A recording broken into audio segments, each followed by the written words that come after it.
They used to call me the invisible one, not in a poetic, misunderstood artist way. No, I was invisible in that no one looked twice, not at school, not at home, and definitely not around my picture-perfect sister.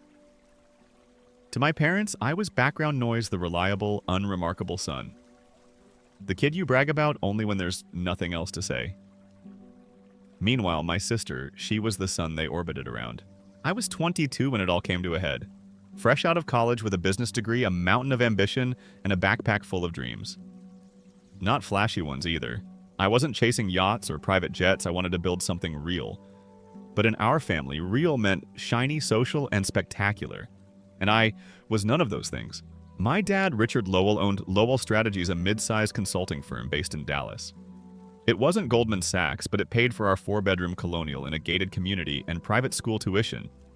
My mom, Diane, hosted charity brunches and acted like she was starring in a never-ending Southern debutante ball. Then there was Hannah, 2 years younger, tall blonde, always ready with a rehearsed smile and that casual condescension you only learn from being told your entire life that you're better than everyone else. Hannah majored in public relations, which, let's be honest, is just professional small talk. She had an instinct for putting herself in rooms that looked good on Instagram, country club mixers, silent auctions, yacht parties during spring break. Meanwhile, I spent most of college figuring out how to bootstrap a real business with my best friend, Elijah Reyes. Elijah was the complete opposite of the finance bro stereotype. Mexican-American son of a foreman and a nurse, 6'3" with a high school football body, but a mind sharp enough to dissect Fortune 500 reports for fun. We'd been roommates since sophomore year, bonded over cheap whiskey shared hustle and a mutual distaste for pretense. Right before graduation, as we were boxing up our dorm room, Elijah smirked. "Yo, tell me why your sister just DM'd me asking if my dad could get her an internship at his firm." I raised an eyebrow. "Your dad's a principal." "Exactly, and I told her that. She just stared like I spoke Olean." We laughed. But the laughter didn't last. That afternoon, my dad called. "Jake, we need to talk about your future." I was excited. I thought maybe finally he saw me. Maybe he wanted to hear my ideas, real ideas. But nope. He wanted me to join the family business, not as a consultant, not as a partner. As Hannah's support staff. "You'd handle back-end analysis," he said. "Let Hannah focus on clients. She's a natural at relationship building." "And I'm not, son," he sighed. "You've always been more detail-oriented. You're not exactly a people person." That night, I heard them in the kitchen. "She's got the charm," my mom said. "He can crunch the numbers. Perfect combo. He'll never be the face of a company," Dad said. "But he'll keep it running, like plumbing, quiet necessary." I stood there with a mug of black coffee going cold in my hand, feeling like I'd been surgically reduced to a spreadsheet. That's when Elijah walked in the back door. "Bro, you look like someone killed your dog and charged you for it." I told him everything. He was quiet for a minute, then said, "So here's what we do. We build our own firm. Screw backup roles." "You're not a background guy, you're just playing in the wrong movie." I laughed, but he wasn't kidding. Elijah had been saving every dime from summer construction jobs, plus a small inheritance his grandfather left him. About $50,000. He looked me dead in the eye. "We're starting this now." Within 3 weeks, we relocated to Phoenix. Lower overhead, rising business market, easier permits. We signed a lease on a rundown 2-bedroom apartment and turned the living room into our office. We called our firm Pinnacle Insight Group, clean, ambitious, bold. Elijah took the lead on sales and networking. I dove deep into operations analytics and growth strategies. Our first 6 months were brutal, living off gas station burritos and instant ramen. We worked 18-hour days, cold called dozens of leads, got laughed out of meetings. Elijah kept the fire alive. Let them laugh. In 6 years, we'll be signing their paychecks. At month 9, a break came. A family-owned logistics company was hemorrhaging money due to poor routing and scheduling. I offered to audit their operations for free just to get a foot in. A week later, we presented them with a full turnaround strategy, cutting overhead by 25%, doubling efficiency. They signed a $120,000 contract the same day. That night, we bought medium rare steaks from a place with real cloth napkins. Elijah raised his glass. "To you, the invisible man, finally seen." By year 2, we had 5 employees and were bringing in nearly $2 million annually. We weren't rich yet, but we were undeniable. Then came the call. Elijah had found something. He pulled me aside after our morning meeting. "Dude, you're going to want to sit down for this. I checked in on your family. You're not going to believe what's happening." Elijah leaned across the table, lowering his voice like he was about to tell me who killed JFK. Your dad's firm is bleeding cash. They've been downsizing consultants, quietly letting go of middle-tier clients. Their biggest account, Medcore International, just pulled out. I blinked. Medcore. That was their anchor client for years. He nodded. Gone. And it gets better. Your sister and her fiancé just announced their engagement. On a damn rooftop in Tribeca. But that's not the story. Elijah tapped a file on his laptop. The guy Grant, he's the founder of a fintech startup called the Trust Loop. Claims to be disrupting personal lending through AI. Thing is, the numbers don't add up. I sat back processing. You're saying he's faking his valuation. I'm saying the platform's been burning through Series B capital with zero traction. Smoke and mirrors. But here's the real kicker: your dad is backing him. Financially, publicly. His firm is managing Grant's PR and investor decks. That hit me harder than I expected. Not because I cared about their business, hell, they'd never even asked what I built. But because I knew my dad. Richard Lowell didn't endorse anyone he didn't want to control. If he was backing Grant, it meant he saw him as the next crown prince. The successor, the new son. I felt something deep and primal stir inside me. Not jealousy, something older. The kind of betrayal that doesn't sting at first, just settles in your chest like a cold metal. When's the engagement party, I asked. Elijah raised an eyebrow. This weekend. Hamptons. Invite only. A-list donors, local politicians, CEOs. And my name's not on the list. Not even on the catering count. The laugh that escaped me wasn't bitter. It was clean. Hollow. Then let's change that. 3 days later, I stood in front of a full-length mirror in a rented guest house 20 minutes outside East Hampton. Navy suit, matte charcoal tie shoes I hadn't worn since our first client pitch. Elijah was behind me adjusting his cufflinks. You're sure about this? They threw me out of the frame years ago. Now I'm the one developing the film. Our cover, Elijah had secured a legit invite through one of our advisory board members, a former senator with a beachfront property and a mild gambling problem. We weren't crashing, we were guests, just unannounced ones. The event was every bit as obnoxious as I imagined. Marble pillars wrapped in white roses, waiters in linen vests, a jazz quartet playing Billie Holiday on loop. The kind of party where even the ocean seemed filtered. I spotted my mother first. Diane Lowell hadn't aged. Same pearl necklace, same tailored pastels. She stood near the champagne bar, laughing too hard at something a man in salmon pants had just said. Then Hannah. She was dazzling, I'll admit. In a silver gown that screamed future senator's wife, holding court near the pool with a ring-heavy hand and a face trained in public adoration. Grant was beside her, all teeth and PR polish, his voice projecting confidence that didn't quite reach his eyes. I walked up slowly, drink in hand. My mother noticed me first. Her expression paused like a glitch in a live stream. Jake. She said the name, tasting foreign on her tongue. You came... I was in the neighborhood, I smiled, then turned to Grant. Nice to meet you. Jake Davis, brother of the bride. Grant offered a practiced smile, the kind reserved for donors and unpredictable relatives. Didn't know Hannah had a brother. She stepped in fast, voice tight. Half-brother. From Dad's first marriage. Lives out west. Boom! There it was. The deletion. The downgrade. I felt it hit, but didn't flinch. I run a firm out of Denver, I said, extending a card. Private capital strategic growth. We do risk assessments for early-stage ventures. Would love to chat sometime. Grant blinked. Of course. We both knew he wouldn't call, and I didn't need him to. I already had what I came for, a read on the room, and confirmation that Hannah still thought of me as the ghost in the attic. But the party wasn't over. Not for me. Inside the main house, past the sunroom turned coat check, I slipped into Gregory Lowell's office. The door was unlocked. A wall of diplomas stared down at me, Yale, Wharton, Harvard, Kennedy. On the desk, a folder marked Trust Loop, Series C Draft. I snapped photos, heart thudding. One document stood out, a term sheet with my father's firm listed as majority equity partner pending media reframe, meaning they were inflating the valuation for press. Just then, a noise behind me. I turned and found myself face to face with someone I hadn't seen in over a decade. Jake, she said, eyebrows raised. What the hell are you doing in here? She hadn't changed much. A little older, sharper around the eyes, but still with that same energy, like she could sniff out a lie before you finished telling it.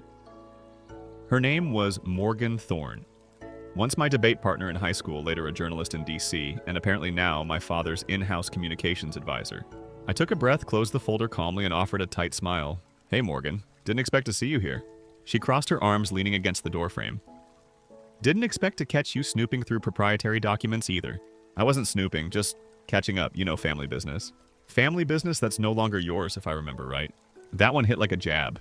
Morgan always had that knack disarming you while letting you know exactly where you stood. But I saw something flicker in her eyes. Not anger, curiosity. I motioned toward the term sheet on the desk. This is fraud, right? Inflating a company's valuation to secure investor confidence while privately prepping a pivot. She raised an eyebrow. And that concerns you because I'm not about to let my family publicly back a house of cards. When it falls, I'm the one whose last name gets dragged into headlines too. She narrowed her eyes. You really think this is about ethics? No, I said. I think it's about control. And I think you're smart enough to know when the ship's headed for rocks.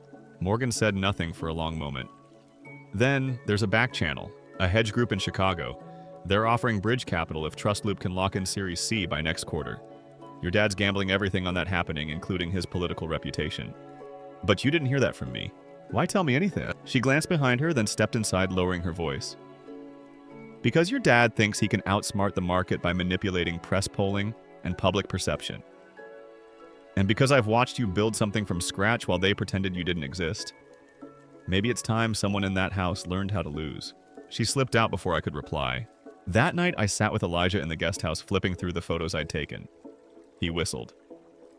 So, they're leveraging a fake valuation to court political backers while quietly funneling donor money through a fintech ghost company.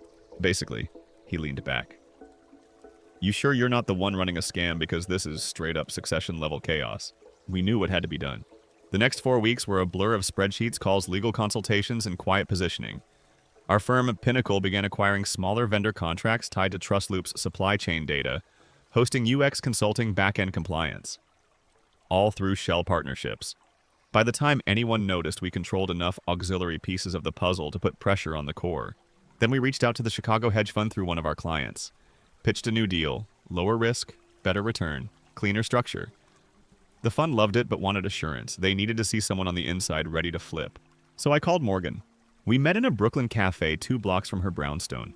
I'll leak internal projections anonymously, she said. But only under one condition: you don't burn the house down. Your dad deserves to fall, but your mother and sister don't deserve collateral damage. I nodded. Done. We gave the hedge fund what they wanted, and then we waited. The break came when Trust Loop failed to secure a regulatory tech clearance in California, one they'd banked on to finalize their Series C round. Stock whispers began to circle, panic spread internally, and that's when we made our move. Through Pinnacle, we sent a buyout proposal to Grant's CTO, offering them a soft landing equity in a restructured model with real infrastructure and backing. They accepted. Quietly. 2 days later, I walked into a marble conference room in Lower Manhattan, sat across from my father, and watched his face as he read the formal acquisition letter. He didn't look angry, he looked tired. You always were persistent, he said finally. Someone had to be, I replied. He placed the folder down, expression unreadable. You've humiliated your sister. Dismantled a campaign we've worked years on. No, I just stopped you from selling air to a city already suffocating in it. He stood. This isn't over. I stood too.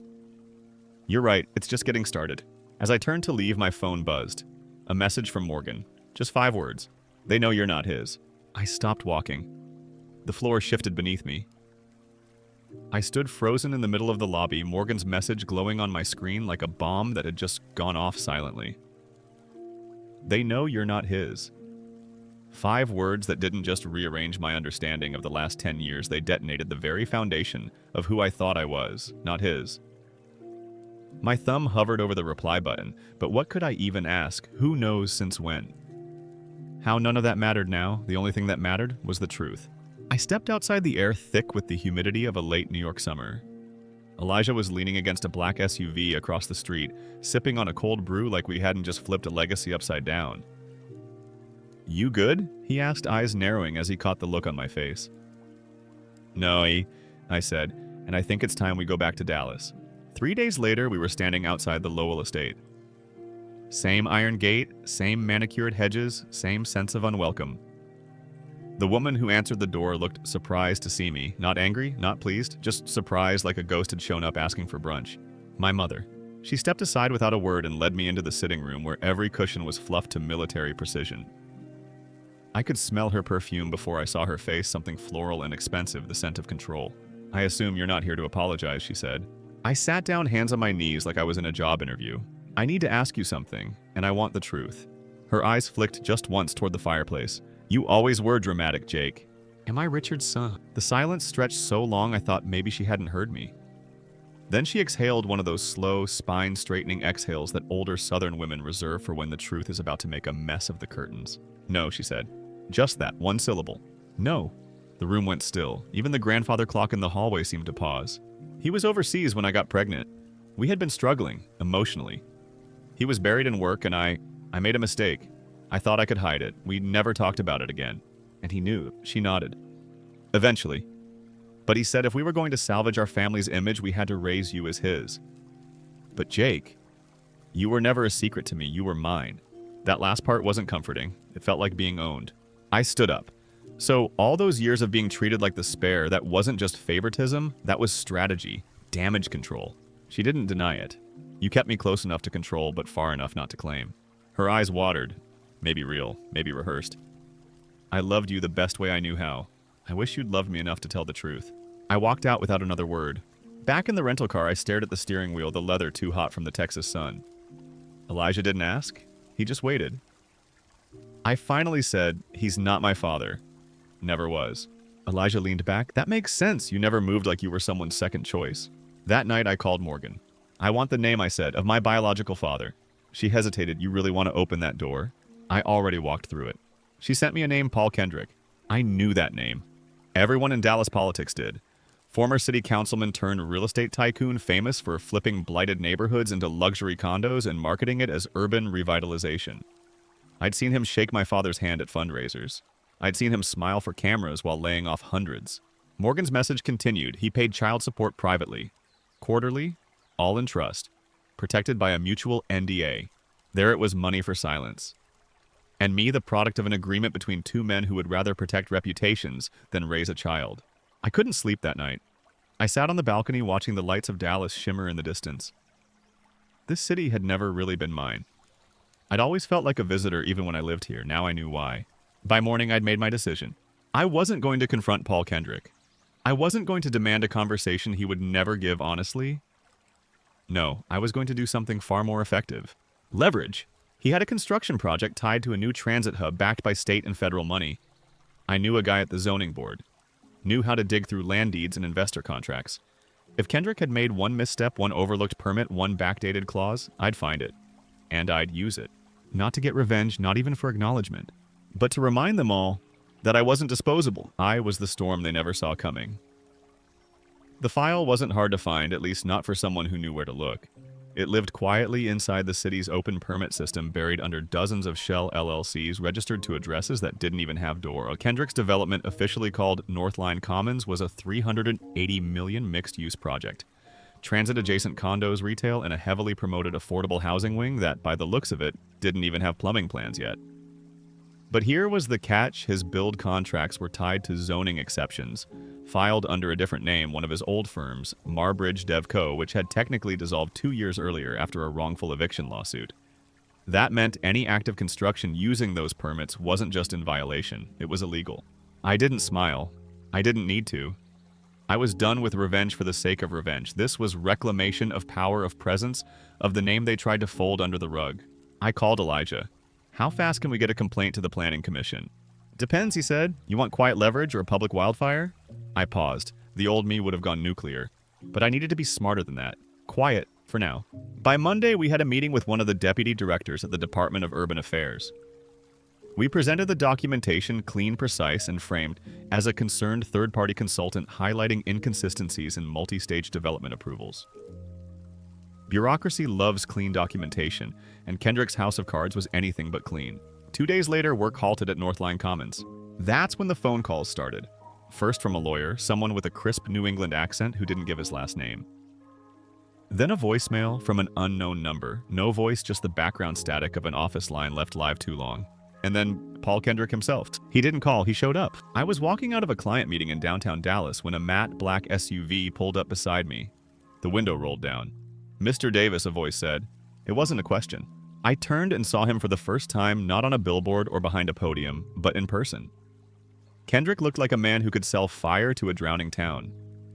Tan skin, silver-streaked hair, and the gaze of someone used to seeing things fall into place.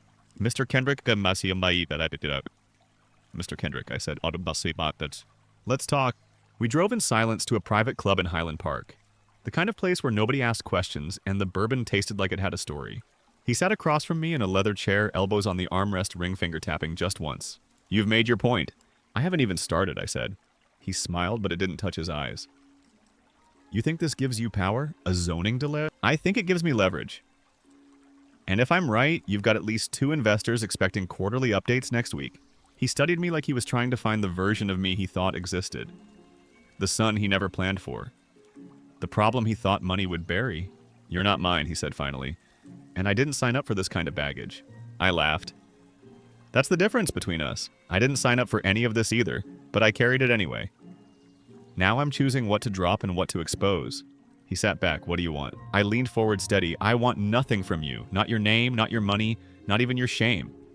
But you're going to pull your influence out of the Lowell orbit. No more quiet funding, no more political games through my family. You step away, permanently. And if I don't, I leak every misfiled permit, every contract signed under a defunct LLC, every underhanded payout. You won't just lose this project. You'll lose the platform you've spent 20 years building. He was quiet. Then a nod, one slow, reluctant nod. It wasn't acceptance, it was calculation, but I could live with that.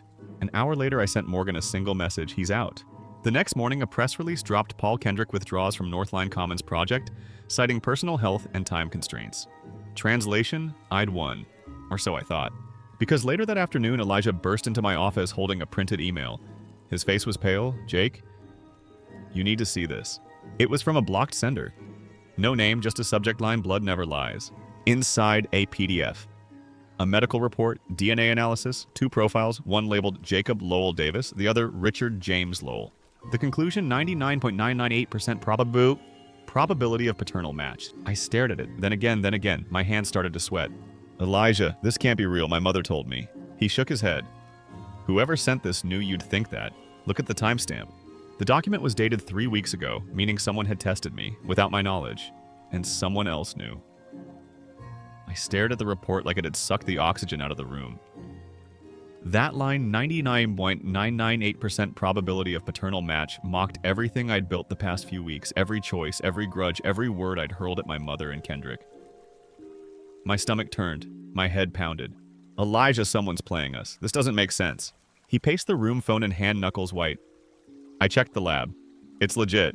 Private testing center in San Antonio. Timestamp and credentials check out.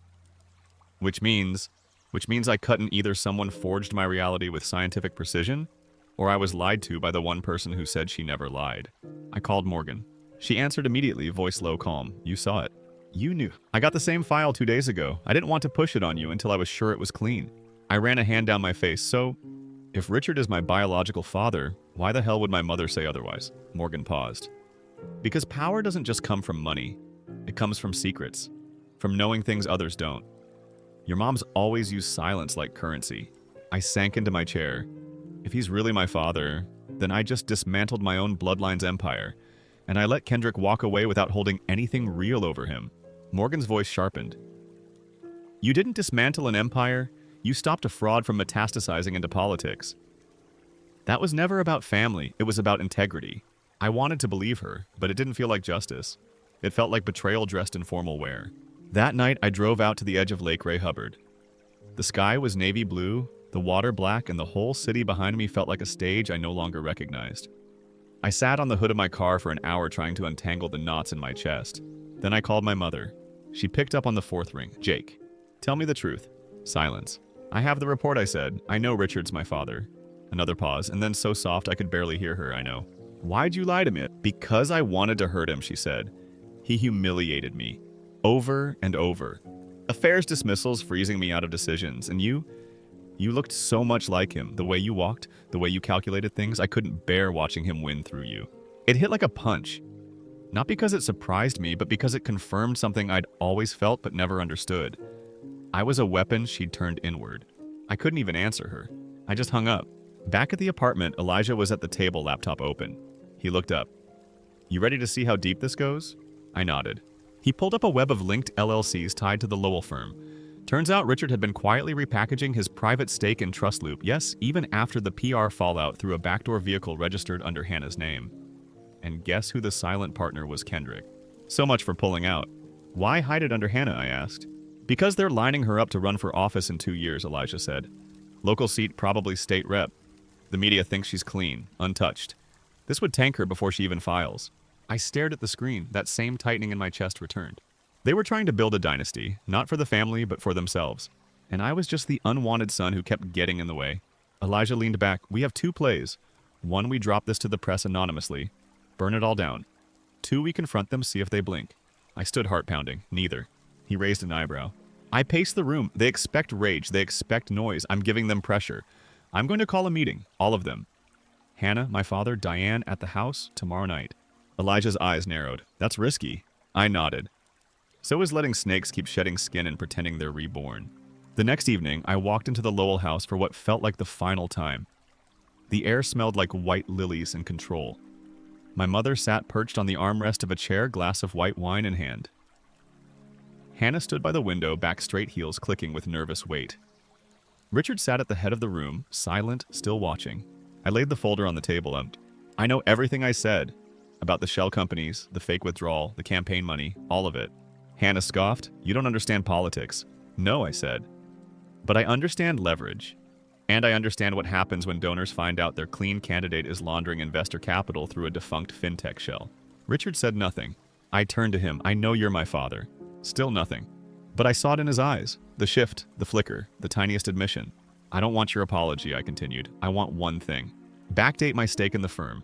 10% equity, in writing, irrevocable. And then you walk away from Hannah's campaign. Let her earn it without corruption. My mother set her glass down too hard. You're blackmailing your family. No, I said calmly. I'm correcting the narrative. And then Hannah laughed sharp bitter. And what if I say no? I didn't blink. Then the world finds out who funded your fiancé's startup, who buried the SEC probe, and who forged compliance documents before the IPO pitch. She went pale. Richard spoke finally, just one word. Fine. But before I could even process the win, a voice came from the hallway. A man I didn't recognize stepped into the light and said, Actually, I'd like to renegotiate that offer. He stepped in like he owned the floor. Late 40s, dressed in an unassuming blazer that didn't match the power behind his voice. Clean-shaved, warm eyes, but a jaw too tight to be casual. I didn't know him. But Richard did. That much was obvious. His knuckles curled slightly on the armrest. Peter. One word, but it came with a weight I'd never heard in my father's voice. Uncertainty, not fear, not quite, but close. Nice to see you too, Dick. Peter said, smiling like a man who once had a front row seat to the family's dirtiest chapters. He turned to me. Jake, right? I've been following your unorthodox rise. Impressive work with Trust Loop. And Kendrick, that zoning kill, masterful. I stayed standing, and you are... He pulled a chair out slowly, uninvited, but completely in control. Peter Marlowe, former partner at Peak Capital, former co-founder at Lowell Strategic Holdings, also unfortunately for Richard, custodian of several offshore accounts he forgot existed. Richard's face tightened, but he didn't interrupt. Peter continued, tone almost conversational. You're negotiating for 10%. You should be aiming higher. You want equity, autonomy, and full voting rights over any family-affiliated PAC contributions going forward. Otherwise, they'll bleed you out with silence. Ask me how I know. I sat down across from him, mind-spinning. Why are you here? He leaned in. Because this family once erased me too. Bought me out for pennies, scrubbed my name from every asset we built together. And I watched. Quietly. Until I saw you. He placed a slim flash drive on the table. Everything you need to take majority control is here. Proxy agreements, asset flows. Richard's concealed trusts in the Caymans, all legal, just ethically flexible. I didn't reach for it, not yet. This isn't charity, I said. No, he replied. This is alignment. You want a clean legacy. I want a reckoning. If you win, I get closure. If you lose, well, at least I finally disrupted the script. Diane stood, her voice brittle. This is absurd. You think you can just walk in here and rewrite our lives? Peter met her gaze. You rewrote mine, just evening the edit. The room fractured then. Hannah shouted. Richard muttered something about legal retaliation. Diane started listing names she'd protected us all from. But I wasn't listening. I stared at the flash drive, this tiny weapon holding the power to end a dynasty or rebuild it from ash. I slid it into my pocket. Then stood. Here's what happens next. I looked at my father. You sign over the equity, the voting rights, and the PAC reigns. You transfer my name to all formal records, not buried behind second-tier subsidiaries. And Hannah, she gets to run, but clean. If a single dollar from those offshore slush funds finds its way into a campaign, I'll burn the legacy and salt the ground. Richard looked at me like he wanted to say something, maybe for the first time in my life. But words failed him. He nodded. Slow, heavy. I turned to Peter. You'll get what you need, but if I find out you used me to settle your own score, we're done. He smiled. I've already won, Jake. Watching you sit at this table, that was always the goal. And just like that, it was over. Or so I thought. 2 weeks later, I stood in my new office corner suite, top floor, full glass. Pinnacle had just been listed in TechCap's top 20 firms to watch. Elijah brought me a drink. You did it, he said. I looked at the skyline, not yet. Then my assistant knocked. There's a package for you, hand-delivered, no return address. Inside was a single envelope. A photograph, faded but clear. A baby boy in a hospital bassinet. And 2 people, Richard Lowell unmistakably younger. And beside him, not Diane. A woman I'd never seen. On the back, don't trust the story they gave you. See. I held the photo like it was radioactive. My hands trembled not from fear, but from the weight of knowing something else had cracked beneath the surface. The woman in the picture had soft eyes and tired cheeks. She wasn't a mistress. She wasn't my mother. She was someone else entirely. See, the signature read? That single letter chilled me more than any threat ever could. Because in this world of polished lies and legacy, PR real truths don't come in press statements. They show up in faded Polaroids. Elijah watched me carefully. You okay? I didn't answer. I turned the photo over again and again like it might cough up more secrets if I stared long enough. Later that night, I called Morgan. This signature, see, you recognize it. She didn't hesitate. Yeah, that's Camille Renner. She was a research fellow in D.C., worked on ethics policy. There were rumors she and your father, Richard, had a thing before he married Diane. She's still alive. She disappeared. Right after a campaign finance scandal she refused to take the fall for. No one's seen her since 2003. The photo was dated 91, my birth year. Everything froze. What if Diane wasn't my biological mother either? I asked, almost in a whisper. Morgan exhaled. You need to prepare yourself for answers you can't weaponize. You've already won the war on paper. But emotionally, this is different. And she was right. Up until now, everything I did had been strategy, cold, targeted, necessary. But this was identity. But the next morning, I booked a private investigator in D.C. Low profile, discreet. I gave him the name Camille Renner and asked him to find out if she was alive and, if so, where. The answer came in 6 days. She was living under an alias in Maine. Changed her name, rebuilt her life. No media, no politics. She ran a nonprofit for single mothers. And she was dying. Terminal liver cancer. I stared at the screen for a long time before buying the ticket. Portland, one way. She lived in a modest cottage along the coast. White shutters, wind chimes. There was no security, no assistance, no legacy being managed. Just a woman wrapped in a thick shawl watering herbs in front of her porch. She looked up as I approached. Her eyes didn't widen. She didn't flinch. Jacob, she said. She already knew. We sat in silence for 10 minutes. The ocean wind whistled. Finally, I asked, why didn't you come for me? Her voice was calm. Because I made a deal to protect you. They said if I disappeared, they'd raise you with a real future. I was young. I believed them. And Diane, she hated me. But she didn't want a scandal, so she agreed. But she never forgave you for existing. I blinked hard. You were mine, she said softly. And I gave you up to save you. I didn't cry, I didn't scream. I just held her hand. We spent the day in silence. At sunset, she gave me a box of letters she'd written over the years, unsent. And the next morning she was gone. Peacefully. Weeks passed. I returned to Dallas not to reclaim anything but to let go. I moved Pinnacle's headquarters to Austin. Elijah stayed on as partner. We started a pro bono division for startups led by women and minorities. Hannah never ran. Richard resigned from every board and moved to Wyoming under the guise of retirement. Diane kept hosting fundraisers, but no one really showed anymore. The Lowell name still held power, but it now lived in the shadow of something louder, my own. Jake Renner. That's what I started going by. The world didn't end, but my name was Anya Maya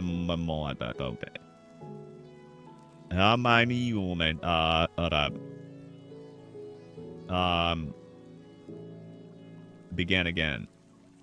Not with revenge, not with victory, with truth. The kind no one can bury. Story 2. My name is Nora Ellis, and today I turned 21. The candles on my cake are still smoking, yet my mother is already hauling 3 glossy suitcases to the curb. She waves me aside with the same motion she uses to flick crumbs off a table. Be a darling and watch the house, she says, sliding oversized sunglasses onto her perfect nose. A taxi door slams, swallowing her words. Inside the car sit my new stepfather Graham plus his twin girls Poppy and Pearl, age 9, both clutching passports like golden tickets. They're flying to Santorini for a photo shoot Graham booked for the memories. Apparently the best memories never include me. I stand barefoot on the porch of Willow Rock, the lakefront cottage my biological dad built plank by plank. Dad died 3 summers ago in a freak storm, leaving the property in a trust that becomes mine the moment I finish college. Until then, Mom controls everything. The mortgage payments, the guest list, even which mugs stay on the shelf. She reminds me often that adulthood is a privilege, not a guarantee. Inside the house smells of coconut sunscreen and hurry. A lone slice of birthday cake sits on the kitchen island, frosting melting in the July heat. Next to it, like a cruel joke, is a note in Mom's looping script. Booked the spare room to backpackers for extra cash. Sheets are clean. Don't forget to water Graham's orchids. Yes, she rented my bedroom on my birthday. 4 college tourists will arrive at dusk, eager for lakeside selfies. Meanwhile, I'm supposed to bunk in the attic with dust ghosts and boxes labeled Christmas 1998. I bite back a laugh so sharp it tastes like salt. This is not new. Mom has been converting pieces of my life into revenue for months. The canoe Dad carved, the antique swing set, even the maple tree sap she jars and sells online. She calls it optimization. I call it erasure. Backstory and snapshots. Snapshot 1. Dad teaching me to swim, his laugh echoing over the water, promising the house would always be my anchor. Snapshot 2. Mom meeting Graham at a charity gala 6 months after the funeral, dazzled by his drone photography business and endless travel points. Snapshot 3. Me returning from my first year at community college to find pastel luggage stacked in the foyer and my bedroom walls repainted serene beige for brand consistency. Graham is polite the way a corporate memo is polite. He thanks me for setting the dinner table, yet invoices Mom if I chip a plate. We keep ledgers, so we never keep score, he likes to joke. I keep receipts. Mounting pressure. For a while I played along. I babysat Poppy, and Pearl drove them to ballet typed. Graham's invoices smiled for Mom's curated Instagram feed. The twins called me Bonus Sis, which sounded sweet until Graham trademarked the phrase for matching t-shirts. Every chore became content. Every family moment felt staged. Still I stayed because Dad's house felt like the last thread tying me to him. But threads fray. Last week, I discovered Mom redirected part of Dad's memorial fund money meant for my tuition into a joint ventures account managed by Graham. When I confronted her, she sighed as if I'd spilled juice on white carpet. Nora investments grow, she said, patting my cheek. You'll thank us when the dividends arrive. Dividends. She said it like love had a stock symbol. The birthday that isn't. Now the taxi's taillights vanish beyond cedar trees. Silence expands, interrupted only by the fridge humming and my heartbeat pulsing in my ears. I glance at the clock, 2:07 p.m. The backpackers will appear at 4 with wheeled duffels and sunscreen smiles. I walk to the living room. Sunlight pours through tall windows onto Graham's prized orchids, fragile, rare, absurdly expensive. Dad preferred wildflowers. A thought blooms dangerous and bright. What if I stop playing caretaker? What if I reclaim the house room by room, memory by memory? I open Dad's old tool chest. Inside lies the deed of photocopy the lawyer sent me for reference. In legal print, it states, on the 21st birthday of Eleanor Nora Ellis, all rights and usages transfer to her sole person independent of spouse or guardian. That birthday is today. My pulse steadies. A plan half-formed sparks behind my ribs. I can cancel Mom's short-term rental listing change. The locks move Graham's gadgets to the shed. Maybe call the attorney who handled Dad's estate and ask how fast transfer becomes enforceable. Dad believed in self-reliance. Mom believes in optics. Tomorrow's optics might be ugly for her public, even if she tries to evict me from a house that is legally mine. A knock jolts me. Too early for backpackers. I open the door to find Aunt Lydia, Dad's younger sister, holding a grocery bag and a serious expression. Her silver hair is wind-tossed, her eyes kind but fierce. "Happy birthday, kid," she says, stepping inside without waiting for permission. "Got your message." I didn't send one, at least not with words. Maybe the universe forwarded my silent scream. Either way, Aunt Lydia drops the bag on the counter. Out comes fresh pasta, tomatoes, basil, a tiny bottle of red wine. First rule of reclaiming your life is eating real food, she says. Second rule is paperwork. I brought both. I feel something loosen near my lungs, a stitch ripped free. For the first time all day, I allow hope to enter the room. But outside, a rideshare rolls up. 4 strangers jump out laughing, pointing at the lake. The backpackers are early, eager to occupy a space that is no longer available. I look at Aunt Lydia. She raises one eyebrow. "Well," she says, "shall we begin?" I square my shoulders, open the door wide, and greet my unexpected guests with a steady voice I barely recognize as my own. Hi, change of plans, the listing has been cancelled. This home is under new management mine. Their smiles falter. Behind me, Aunt Lydia switches on Dad's old record player. A blues riff fills the room low and sure like a heartbeat recommencing. Outside clouds gather over Willow Rock, heavy with the promise of a summer storm. Inside, I taste freedom in the air, sharp electric, unstoppable. The backpackers leave in a swirl of confusion, their rideshare pulling away just as thunder rumbles across the lake, and I lock the door with a decisive click that feels like the full stop Dad would have approved. Aunt Lydia pours 2 glasses of wine, sets them on the counter, and slides a slim folder toward me. Inside lie copies of emails, transfer receipts, and a notarized affidavit proof that Mom and Graham have been siphoning funds from Dad's estate into an offshore account labeled Emerald Skies Media Expansion, a venture that exists only on paper. My chest tightens, equal parts anger and relief. Anger at the betrayal, relief that I finally have concrete leverage. Lydia's voice is calm but urgent as she outlines the next phase. Call the estate attorney first thing tomorrow. File an injunction to freeze the account and schedule a meeting with the bank manager who knew Dad personally. While she talks, I slice tomatoes for pasta, the motion grounding me, the scent of basil lifting the room. We eat at the cedar table. Dad varnished the summer I turned 13, and every bite feels like reclaiming a memory. After dinner, Lydia drives home, promising to return at dawn, and I walk the silent corridors alone, cataloging what stays and what goes. Graham's drones in the guest room out, Mom's influencer ring lights cluttering the study out, Dad's battered guitar leaning in the hallway safe. At midnight, the storm breaks, rain hammering the old shingles, and I climb to the attic to fetch linens for my new bedroom, Dad's. The space smells of cedar and distant music. I whisper a promise to keep it intact, then drift into sleep with thunder for a lullaby. Morning arrives bright and loud. Robins trill, the phone buzzes. It's Mom, video calling from a whitewashed terrace framed by blue Aegean water. Her sunglasses mirror my face as she chirps. Sweetheart, the guesthouse app says the booking was canceled. Glitch, I steady my breath. Show her the deed and state simply, as of yesterday, I'm legal owner. I've exercised my right to manage the property. Her smile freezes, micro cracks forming at the edges. Behind her, Graham leans into frame, eyes narrowing like a hawk sighting prey. He murmurs something about breach of familial trust and brand jeopardy, but I stay composed and repeat the phrase Lydia drilled into me. All future correspondence goes through counsel. I end the call before their outrage reaches volume, and for the first time in years, the silence that follows feels like mine. An hour later, a rusty blue pickup crunches up the driveway. Out steps Caleb Rowan, 23, the carpenter's apprentice who once helped Dad lay the new dock. He's broader now with sun-freckled arms and a shy half-smile.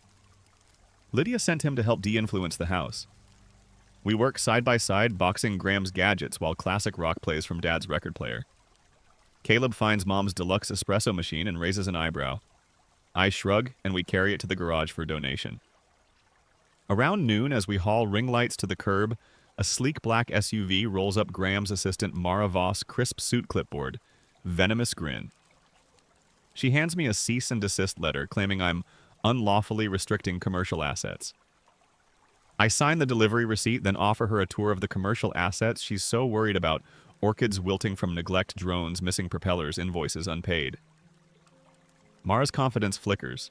She snaps photos for evidence, but the clutter speaks louder than any caption. When she leaves, Caleb laughs under his breath and says, "Their empire's built on styrofoam." The phrase sticks. At sunset, Lydia returns with legal news. The injunction is filed. Dad's lawyer, Mr. Harlan, secured an emergency hearing for Friday. She also brings 2 allies, Tessa Crane, a local journalist who adored Dad's community music nights, and Officer Miguel Ortiz, the town's community liaison who remembers Mom's speeding tickets.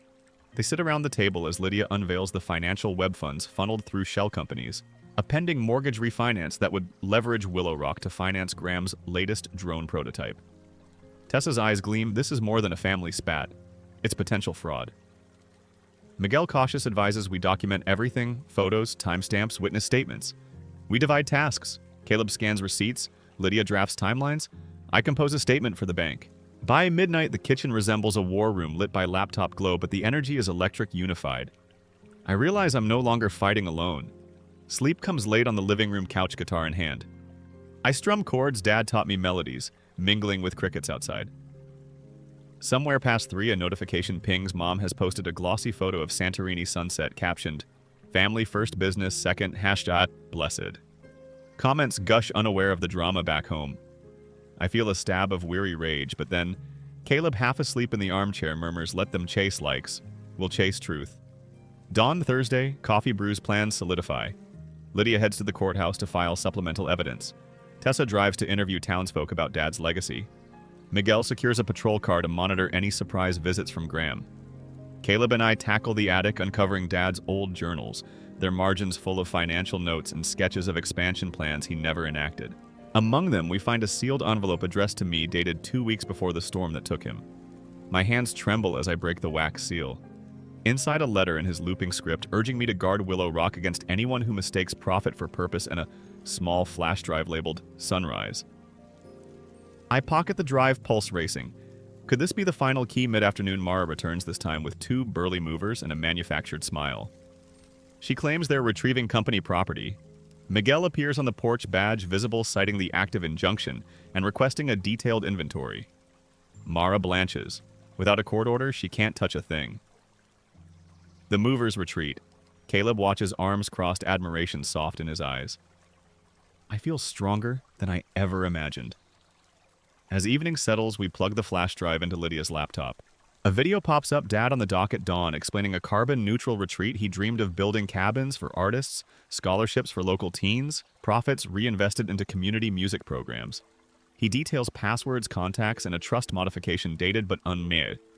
Tears blur the screen. He'd planned a future that balanced heart and sustainability, the exact opposite of Graham's sterile empire. Lydia exhales. This could rewrite the entire estate framework. We back up the file, send copies to Harland and Tessa, then gather on the porch as lightning bugs flicker over the water. I realize the storm clouds from yesterday have passed, leaving the air clear and electric with possibility. Caleb strums Dad's guitar, Lydia hums along, and for a fleeting second, peace feels attainable. Yet I know tomorrow's hearing will be fierce. Mom and Graham will weaponize charm, maybe smear my competence, perhaps claim Dad's letter is forged. I steel myself recalling Dad's voice in the video, "Courage, kiddo. The lake always mirrors the sky after a storm." I whisper the words like armor. Friday arrives with the smell of wet pine and courthouse coffee. Lydia drives while I rehearse fax, deed injunction, Dad's flash drive account statements. Caleb sits in the back suit jacket, tight across his shoulders, holding the guitar case like a shield. At the courthouse steps, a crowd of local reporters buzzes. Tessa's doing quick stand-ups, shaping the narrative before Mom can. Inside, the hearing room feels smaller than I imagined, fluorescent lights, scuffed oak benches, the hum of an ancient air unit. Mom enters first, Santorini tan, still fresh, Graham at her elbow. They wear matching navy outfits, a calculated tableau of unity. For a moment, her gaze skims over me as if I'm a postcard from a trip she regrets. The judge, a compact woman named Barkley, opens proceedings briskly. Harlan presents the trust language, the deed, the date stamped on my birth certificate. Graham's attorney counters with a claim that Dad intended joint stewardship, in spirit brandishing glossy photos of family game nights staged for sponsorship deals. The photos include me smiling. My stomach flips at the memory of being told to look more grateful. Harlan calls Lydia first. She testifies to Dad's conversations about safeguarding the house for me alone, her voice steady, eyes bright. Graham's lawyer tries to paint her as biased. Lydia responds by citing the emails showing siphoned funds. Ripples of murmurs sweep the gallery, then I'm called. The oath tastes like iron. I describe the birthday eviction, the canceled booking, the flash drive. Barkley asks for specifics. I cue the bailiff to play Dad's video. His image flickers onto a warped screen, sunrise halo around him. Voice clear, Nora, protect Willow Rock from those who trade soul for profit. The courtroom stills. Mom's expression fractures at the edges. Graham folds his arms, jaw locked. The defense attempts a last gambit, implying the video is forged. Barkley requests forensic verification. Harlan produces a statement from the original camera manufacturer confirming metadata authenticity. Barclay grants a temporary freeze on all estate-related accounts and schedules a full evidentiary trial. Partial victory tastes bittersweet but solid. Outside, cameras flash. Mom strides past microphones, declaring, "This is a family misunderstanding, no comment." Yet her hand trembles around her designer purse. Graham glares at Caleb's guitar case as if it contains explosives. Back at Willow Rock, the mood is cautiously celebratory. Lydia pops seltzer. Caleb fires up the grill. Miguel drops by, reporting no suspicious activity. For the first time since Dad's death, the house rings with easy laughter. But nightfall brings another challenge. At 2 a.m., I jolt awake to the alarm's shrill stab. Caleb races downstairs. I grab the flashlight and phone. Someone smashed the side window. Orchid shards litter the floor. A shadow darts across the lawn toward the dock. We follow breath-sharp and cold night air. Moonlight reveals the intruder Poppy and Pearl's nanny Henley Shaw, clutching a tote bulging with what looks like Dad's journals. She freezes as the flashlight beam pins her. Henley stammers that Graham offered a bonus for retrieving property. Miguel arrives within minutes, radio crackling. He escorts her to the station for a statement. I retrieve the journals, heart thundering. Back inside, Caleb boards the window, hands steady, even as anger flares in his eyes. By dawn, exhaustion drapes over the house, but resolve hardens. Lydia organizes the journals, Dad's meticulous notes on environmental grants, community workshops, hidden gems that could crush Graham's narrative of sole financial genius. Afternoon brings a cease and post order from the court. Mom and Graham must halt any social content featuring Willow Rock. Their influencer empire loses its scenic backdrop overnight. Sponsors pull tentative support. Tessa's article drops online headline blazing local innovators' legacy at risk estate funds diverted to offshore shells. Comments flood in sympathy, tilting toward Dad's vision. I spend the evening on the porch reading one of Dad's final entries, plans for a summer festival where every song ends with the lake echoing back a literal call and response between people and place. Tears dry warm on my cheeks as Lydia joins me, mug of chamomile in hand. She says softly, "Legacy is louder than any lawsuit." Caleb sketches cabin designs on the railing, eyes bright with possibility. We make a pact if we win full control, the first festival kicks off next June. Just before midnight, my phone buzzes an unknown video call. Against better judgment, I answer. Graham's face fills the screen, city lights behind him. He's alone, tie-loosened, mask of confidence slipping. "Nora," he says, voice low, "let's be reasonable. Willow Rock can be our flagship retreat. A rebrand Ellis Rowan Resorts. You keep a share, I run operations. Everybody wins."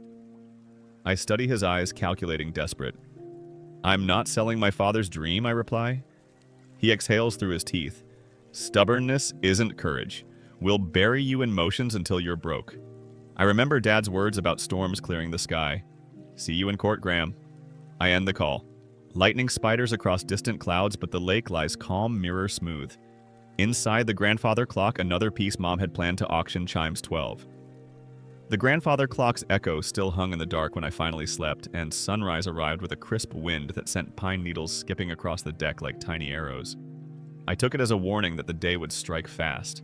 Lydia brewed coffee so strong the spoon stood upright, then drove me to the bank where manager Halverson, Whitebeard Shy Smile, greeted us in his glass office. Dad had played a guitar at Halverson's retirement party last year, so trust flowed easily. He slid a folder across the desk showing a refinancing packet signed E. N. Ellis in handwriting that looked nothing like mine. The packet dated 2 weeks before my birthday evidenced that Mom planned to mortgage Willow Rock beneath me. I photographed every page, heart-pounding, but mind clear. Proof was stacking like stones in a dam. Outside cameras flashed again. Tessa's second article had gone viral overnight, and support was snowballing. Caleb texted that townspeople were arriving with tool belts after reading about the break-in. They wanted to help restore the dock Dad loved. We returned to find pickup trucks lining the gravel lane, neighbors unloading planks and paint.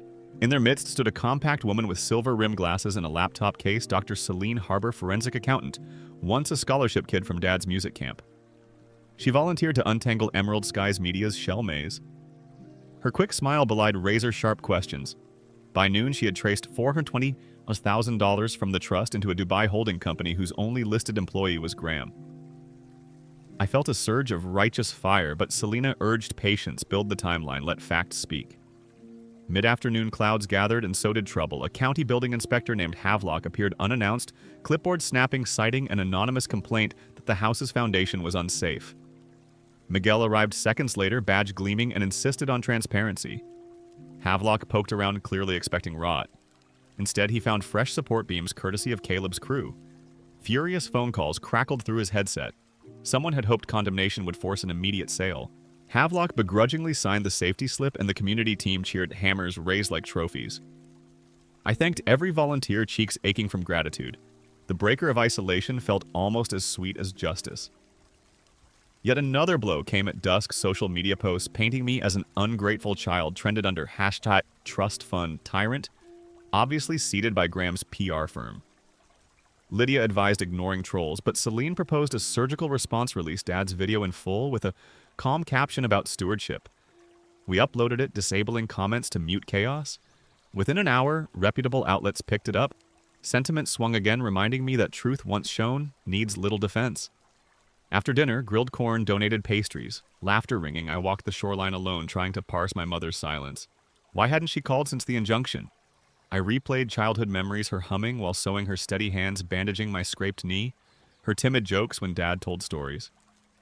Somewhere between grief and greed, she had drifted. Understanding that didn't excuse harm, but made the wound more human. Night settled velvet black when headlights sliced the trees. Mom's rental sedan crunched to a halt. She stepped out in travel-wrinkled linen, no makeup eyes rimmed red. I met her halfway across the lawn, pulse hammering. Rain scented the air, though no drops fell yet. She spoke first, voice rough. I didn't know how deep Graham's debts ran. He said we'd lose everything unless Willow Rock generated quar. I kept my tone even, reminding her she chose secrecy over conversation. She looked toward the house lights where neighbors still laughed and said, "Your father made people feel safe. I never learned how." Tears slipped. I fought the reflex to comfort. She whispered, "Tell me what to do." I offered a single path: testify to the forged refinance, acknowledge fund diversion, sever ties with Graham before trial. She nodded once, shoulders sagging as though surrender and relief were the same. Behind us, Caleb appeared silent but solid and guided her inside. Lydia sat with Mom at the kitchen table recorder on drafting a sworn statement. I watched from the doorway, emotions knotted yet strangely calm. The storm was at last naming its reign. Close to midnight, Celine emerged from the study, gleaming with victory. She had uncovered an internal memo where Graham instructs Mara to liquidate non-essential Ellis heirlooms before transfer date. Time-stamped, and damning it would undercut any claim of good faith. We backed up the file 3 ways. Outside, the wind quieted. The lake mirrored stars so sharply it felt like standing between 2 skies. Caleb joined me on the dock, his hand brushing mine, steady warmth grounding me. He murmured that community isn't built. It's revealed in crisis, and I realized the festival dream already breathed in these people rallying around us. Upstairs, the grandfather clock chimed 12 again. This time the note sounded less like an alarm and more like a heartbeat. Monday dawns slate gray as if the sky is brooding over the week ahead.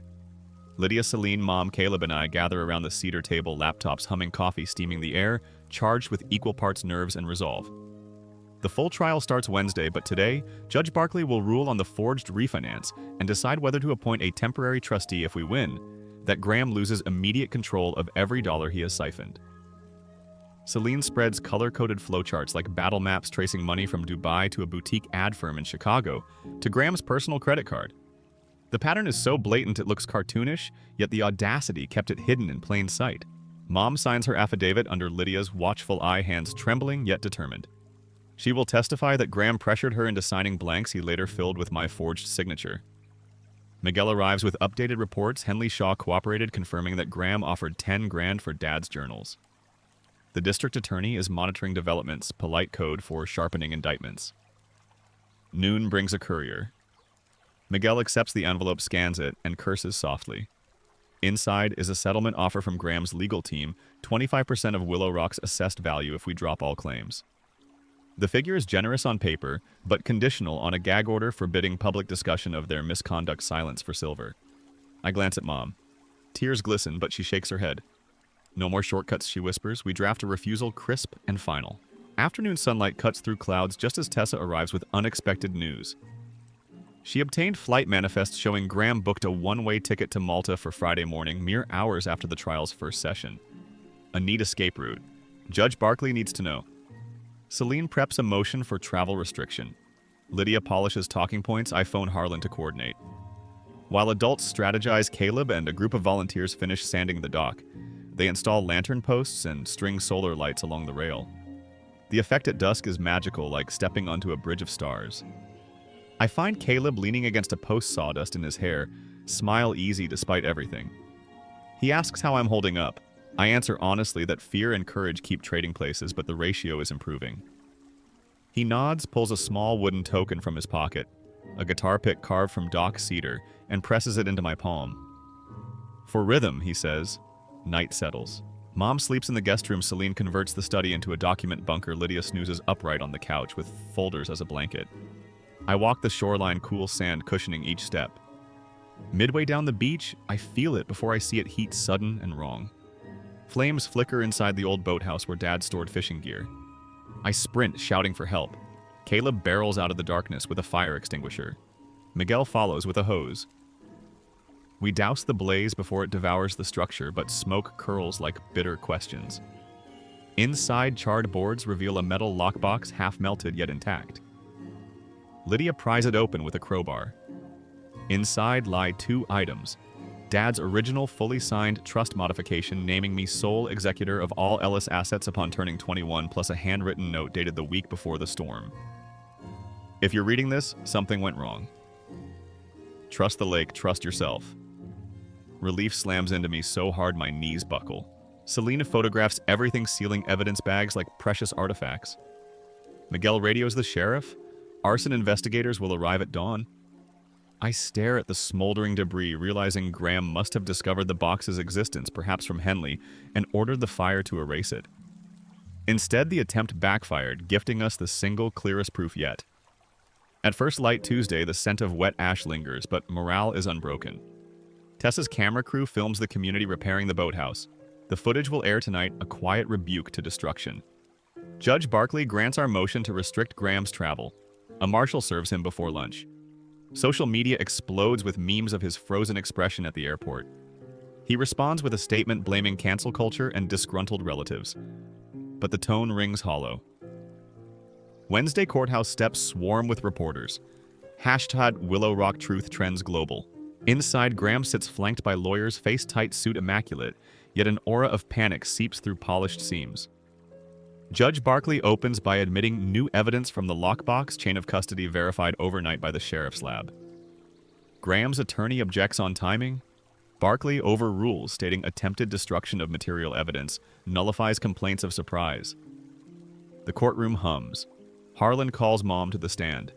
She recounts forging fears under Graham's persuasion, her voice trembling but steady. She turns toward me, once apology shining without words. I nod, acceptance felt more than spoken. Cross-examination tries to paint her as vengeful spouse. She counters with calm arithmetic, dates, emails, bank codes. Next, Celine testifies. Her breakdown of transactions is clinical and lethal, each arrow of numbers landing precise. Graham's lawyer sweats, objects flounders. Barkley sustains only once for tone. Harlan then introduces the signed trust amendment. Gasps ripple. Graham's side requests handwriting analysis. Barkley approves but warns the existing report already affirms authenticity. As proceedings recess for lunch, Graham lunges toward me in the hall, security intercepting. His hissed words slice the noise, "You'll ruin us all." I reply, "I'm only ending the ruin you started." Cameras capture the stare down. By evening, it will loop across networks. Afternoon session turns heavier. County arson investigator testifies. The fire started with accelerant-soaked rags, ignition by remote fuse, professional sabotage. Evidence security footage of Mara's SUV idling near boathouse at 1:47 a.m. Mara, under oath, cracks. She claims Graham ordered her to retrieve sensitive documents, and she panicked when motion lights activated. Her confession detonates in the courtroom. Graham slams fist on table, denied recess. Judge Barkley revokes his bail conditions, orders him held for obstruction pending criminal charges. The gavel's thunder feels like distant storm revisiting. As officers cuff Graham, his eyes dart to Mom, pleading, accusing. She looks away, tears, but no regret. Outside, evening light bathes Willow Rock's dock, where neighbors gather, tuning guitars, warming voices. Caleb strums the first chord of Dad's favorite blues riff. I join, pick between fingers, new cedar token guiding rhythm. The song floats over water that now feels permanently ours. Dawn bleeds coral across the lake the morning Judge Barkley issues her final ruling. I stand with Lydia, Celine, Mom, Caleb, Miguel, and half the town packed into the gallery, heart hammering like a snare drum. The judgment comes swift and clean. Graham is found liable for fraud, embezzlement, and attempted destruction of evidence. The trust reverts entirely to me. A court-appointed auditor will manage restitution. Willow Rock is declared a protected cultural asset immune to further refinancing without community consent. Barkley's gavel drops, and in that single crack, the weight of 3 tumultuous years lifts off my spine. Outside, cameras flash, reporters shout questions. Graham, wrists cuffed, is led to a waiting cruiser face twisted with a bitterness he can no longer monetize. Mara emerges pale, signing a cooperation deal that trades testimony for leniency. Meanwhile, Mom faces the microphones herself.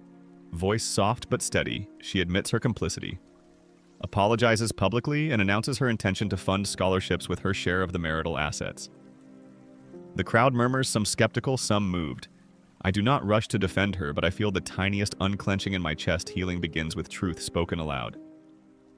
The following days pass in a blur of legal paperwork and community celebration. Bank accounts thaw under the auditor's supervision, allowing emergency repairs to the boathouse roof and replacement of the shattered orchid room windows. Volunteers restain the dock, plant wildflowers along the shoreline, and stitch banners for the inaugural Willow Rock Summer Echo Festival. Dad's dream finally incarnate. Caleb designs a small amphitheater using downed cedar trunks. Lydia coordinates musicians. Tessa handles press. Miguel oversees safety permits with a grin that says, "This is the kind of call he likes answering." Celine files the last batch of forensic summaries, then surprises us all by staying on as treasurer for the festival board. Her spreadsheets hum with the same rhythm as the guitars tuning beside the lake.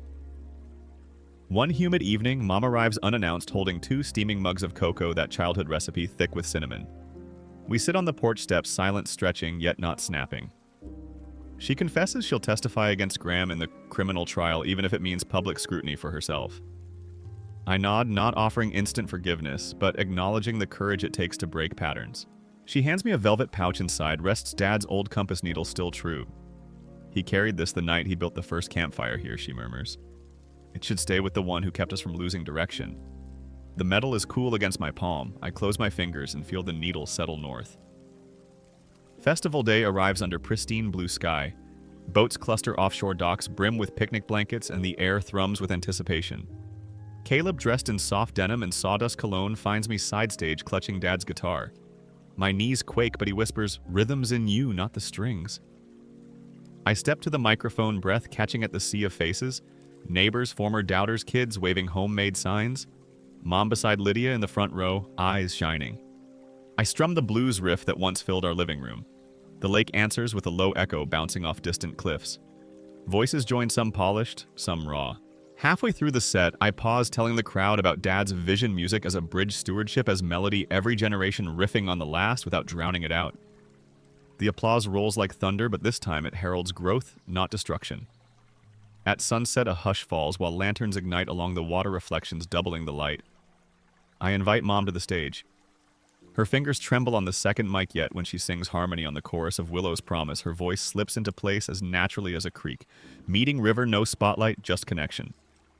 Caleb closes the night with a slow instrumental he wrote called Cedar, heartbeat notes drifting over the glassy water until frogs take over the rhythm. Afterwards, we gather at the fire pit where the boathouse once smoldered. Now fresh beams arch overhead, smelling of sap and possibility. Lydia toasts the volunteers.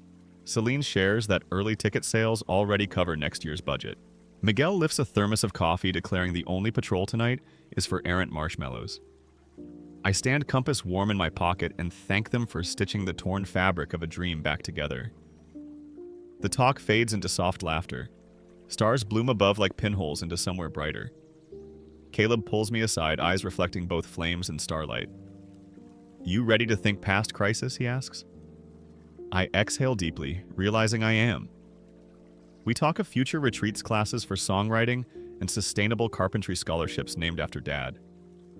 He squeezes my hand. Potential stretches before us, wide as the lake at dawn. Much later, when the crowd drifts to tents and cabins, I walk the water's edge alone. The dock lanterns flicker out one by one until only moonlight guides my steps. I glance back at Willow Rock windows glowing softly, roof-secure walls echoing gentle snores and muffled guitar chords. A thought arrives, quiet and clear: storms will come again, but the foundations now rest on something stronger than wood and nails: community, transparency, earned trust. I flip open the compass. Its needle settles unwaveringly. North is no longer just a direction. It is a promise to guard purpose against profit, to play the next note, true to ensure every echo finds an answering voice. I whisper goodnight to Dad, feeling his presence in the hush after waves lap the shore, then turn toward the house that is finally irrevocably home.